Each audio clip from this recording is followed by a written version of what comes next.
Good morning. Welcome to another action-packed episode of Dyson and Company. Yeah, another thrilling edition. We have an awful lot of events and affairs to talk about. Gee whiz, Montano Bridge, gambling compacts, UFOs, all kinds of strange things going on around New Mexico. Let's meet the company this morning. Very small but select group. With us for the first time is TJ Sullivan of the redoubtable Albuquerque Tribune, the afternoon daily newspaper of the Albuquerque Metroplex. TJ, it is great to have you at last on this program, and we appreciate you being here. Glad to be here. All right, my colleague from Eyewitness News, Conroy Chino, rejoins us. Conroy, it's great having you. Thanks for having me back, Stu. Shall we, gentlemen, shall we start with, oh, I should say, you know, we miss our colleague Steve Lawrence of Crosswinds, scheduled to be with us this week due to some dire emergency. He's not able to be here, and so we miss Steve. But issue number one, I think, gambling compacts between the governor, between the state of New Mexico and 14 Indian tribes. Late last week, late in the preceding week, shot down by the state Supreme Court, leaving a great deal of uncertainty as to the status of these agreements that allow virtually full-fledged casino-type gambling to go on. Who wants to pick up the ball on this one? Conroy? Well, I think a lot of people are getting perhaps over the shock and just waiting for the dust to settle here to figure out what they're going to do next. I think the tribes are probably waiting on the Interior Department to see where and what they're going to say. I'm sure they're assessing what the opinion is all about. Also, the other key player in all of this is the U.S. Attorney. You know, he's the chief law enforcement officer here in New Mexico, and I guess, given the state opinion, could possibly go in with guns blazing and shut down the casinos, but I doubt that. How likely is that? Well, he's said that he won't do that. Right. Yeah. No precipitous action, I think, is the term he used. Mm-hmm. Right.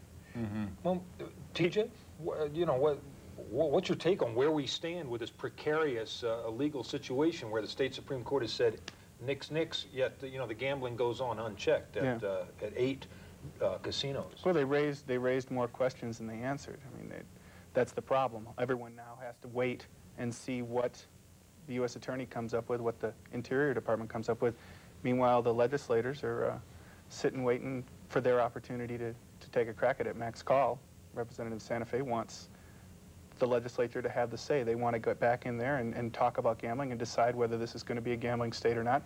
He doesn't want it to be, but he wants the legislature to at least have that opportunity. Whether they're going to get that, we don't know. Well, I was just going to say that I haven't really given a whole lot of. I've read generally what's been in the newspapers account of what the state Supreme Court ruling is all about, but I've not given it a really close analysis. I'm not being an attorney, but in talking to a friend of mine who is, it was his read on the state Supreme Court opinion is that it didn't invalidate the compacts that were negotiated. It simply stated that the governor needed legislative approval in order for these things to work. Now, well, but then the question is, if I take, and I have to steal this idea from Raymond Sanchez, the House Speaker, who says, feel free, this kind of theft is perfectly legal in this program. If I were to take your checkbook, write a check from your checkbook for $1,000, and take it to Conroy, and Conroy cashes it. Now, because Conroy has cashed that check and given me money for it, does that validate it? And that's the question that's being asked about the compacts, because even though the governor had no right to sign those compacts, just like I had no right to cash your check, because a bank or Conroy, or the federal government in this case, cashed them in effect or validated them, do they automatically become valid? So the question is, if those compacts were never valid in the first place, does the seal of approval from the federal government suddenly make them? Well, that's the position there. I believe that the tribes and Governor Johnson feel that the compacts stand, and the state's Attorney General says no way, and so we're kind of stuck with this thing. What is your opinion on the degree of legislative input or the lack of legislative input in the construction of these compacts, TJ? I mean, They had none. They were. Did they come forward and try to seek it out actively enough? Did they try to get on board enough with the administration at the time? Well, they knew. They knew your babe. They knew that Johnson was in the process of negotiating the compacts. They had asked for input Johnson says he was always open to it. You know, who do you believe? I mean, partisan politics come into play there. But the fact is that once the governor released the compacts, he said he was going to give, what was it, 3 days before he was going to sign them on a Friday. Then Raymond Sanchez ran upstairs, met with the governor. They had a little talk, then they came out together and said, we've had this talk, and these aren't right. We need to go back and fix these. We're going to talk about it. We're going to fix it. And, you know, you came away from that thinking, wow, Democrats and Republicans are working together.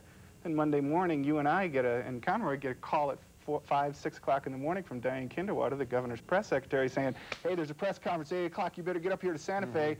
And we're all racing up there, and we find every governor of every pueblo that signed a compact sitting around that big roulette wheel-sized table in the governor's office, signing compacts. No, I called that table in Bruce King's last days in the office. I referred to it as a large waffle line. But no, it very much has changed into a roulette wheel. But they did that, and it was speedy, and it left a bad taste in the legislature's mouth, and they all felt like, you know, they'd been... I guess I want to give the governor a benefit of the doubt in that he allowed legislators to some input. But, you know, Wendell Chino, president of the Mescalero Apache tribe, also raised another issue in that once the compacts were sent off to Washington and were in the hands of the Interior Department then was obligated to put them in the Federal Register. And I think for a three-week period, you know, anybody and everybody who wanted to have a say-so in these gaming compacts could.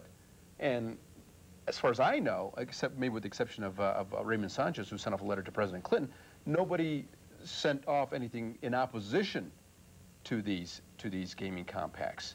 You know, it just seems to me that anybody who had a minute amount of interest, either in favor of or against these compacts, had an opportunity to say so during that time period. The Speaker of the House, he sent that letter. Remember, he sent a letter to Babbitt, the Department of the Interior, asking him to hold off on approving the compacts till after the session? About the same time he sent the other letter. Yeah. You know, my final thought on this one, because I want to move on to other stuff. You guys can outvote me on this stuff. In a way, I'm somewhat relieved to have it. I mean, you know, the state laws in the state of New Mexico say that gambling for profit is illegal. The exception's made for parimutuel horse track betting. But they also base it on that the 2-day or a casino night. And that's nowhere in the law. And my reading of the state Supreme Court ruling means that the 2 days of casino gambling that are allowed for charitable organizations and fraternal groups in the state is also in danger. I think if somebody, you know, cares to take it that far. And I think it ought to be. I mean, if the law says that the gambling's illegal, we ought to leave it up, get back there to ground zero, start all over again, and see exactly how much gambling is going to be made legal. How much gambling is the population of New Mexico going to tolerate? Well, and that was Victor Marshall's argument, that it's illegal to accept, he was the attorney for the opposing side, it's illegal to accept proceeds from gambling. And that's why another reason why the state couldn't enter into the compacts, because it was accepting proceeds through the profit sharing from gambling. There we go. Yeah. Any other thoughts on the compacts before we move on? If I jerk the rug out from under anybody's feet? I think it's going to be really interesting to see how it all turns out, you know, because I think there was, obviously they've not shut down, and people still continue to patronize these places, and obviously there must be a fair amount of interest in slots and craps and poker and blackjack. Otherwise, the crowds wouldn't be there. Well, and they negotiated their agreements in good faith, and I think people forget that. They kind of lose sight of the fact that these guys sat down and they went by the rules, and they signed these compacts, and now they're kind of being vilified, I think, by some people. All right. Now, speaking of vilification, let's move on to